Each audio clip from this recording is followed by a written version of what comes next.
প্রক্রিয়ার জন্য যে আমরা অপেক্ষা করছি, তাতে করে বলা যায় যে কিছুক্ষণের মধ্যে সেই আনুষ্ঠানিকতা সম্পন্ন হবে।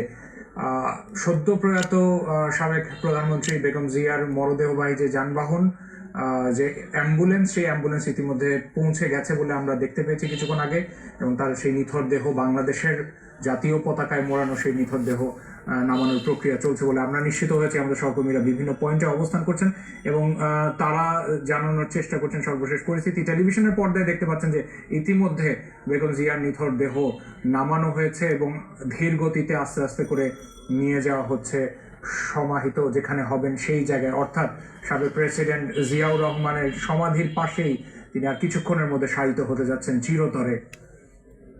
অসংখ্য মানুষ অপেক্ষা করছে এবং একই সাথে তারা জানাজায় অংশগ্রহণ করছে। আমাদের সহকর্মী ইজাজ সৌমিক রয়েছেন।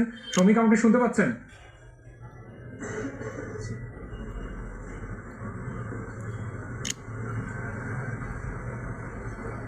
ইজাজ সৌমিক, আমার কথা শুনতে পেলে সৌমিক, একটু জানতে চাই আপনি কোন পয়েন্টে অবস্থান করছেন।